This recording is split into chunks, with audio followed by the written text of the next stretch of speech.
Magandang araw po sa inyong lahat. Jillian Ward, may pinabago.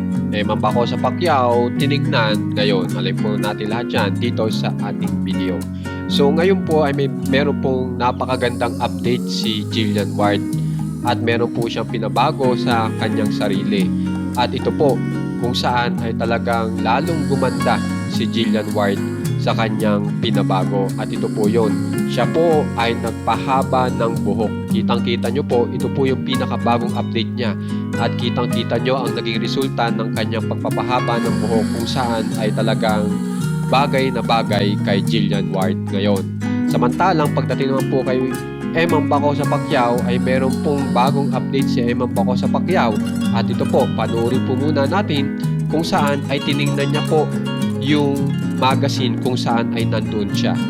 At ang maganda nga po dito ay talagang nakikita niya yung success na natatanggap niya at blessing. At dahil po doon, talagang makikita niyo dito nakalagay, praise the Lord. Talagang nagpapasalamat siya sa taas at may dumadating na mga magagandang blessings sa kanyang showbiz career. Panoorin po muna natin.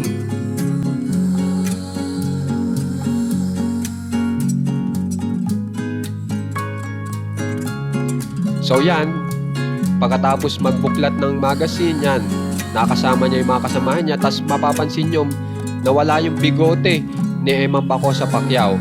At meron ako ipapakita sa inyong video na kung saan ay talagang makikita nyo kung gaano po talagang ka-athletic si Mambako sa Pacquiao.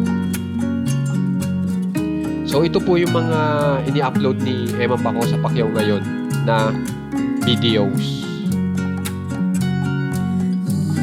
Kung mapapansin nyo, talaga nasa puso po ni Mambako sa Pacquiao ang pagiging boksingero.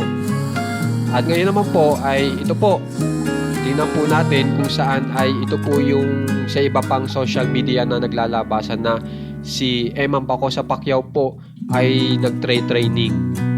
Mapapansin nyo talagang seryoso po itong si Mambako sa Pacquiao sa pagtitraining. At mamaya sasabihin ko po sa inyo pagkatapos po ng video na ito yung kanyang ambisyon. Okay? Kasi hindi pa talagang nalalaman ng badlang people kung ano ba talaga ang ambisyon ni Mambako sa Pacquiao. Kung yan ba ay sa boxing o kaya sa showbiz career. So mapapansin nyo kung gaano po katyaga ni Mambako sa Pacquiao. So kung mapapansin nyo, walang bigote ngayon si Mambako sa Pacquiao dyan po sa lumalabas sa video na iyan. Samantala, ito po yung sinasabi kong ambisyon niya na ang pagkakasabi po dito sa balita ay sinasabi na yung ambisyon daw po ni Mambako sa Pacquiao ay Eman has stated he aims to go even farther than his father. Isipin nyo, yun ang kanyang ambisyon na malagpasan kung ano yung na-reach ng kanyang ama na si Manny Pacquiao. Tapos, ang dagdag pa dito at nakakahanga, aiming for a future spot in the Olympics. Ibig sabihin, sasali po si Mambako sa Pacquiao sa Olympics. Ganyan katindi po ang ambisyon ni Mambako sa Pacquiao. Kaya naman po sana ma-reach niya itong goal na ito. At talagang kung ma-reach po yan ni Mambako sa Pacquiao, talagang magiging sobrang proud po si Daddy Manny Pacquiao at saka ang sambayan ng Pilipino.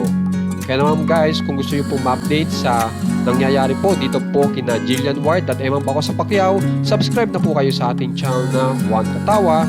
Sana po may i-share para mas dumami pa po tayo dito. Maraming salamat po.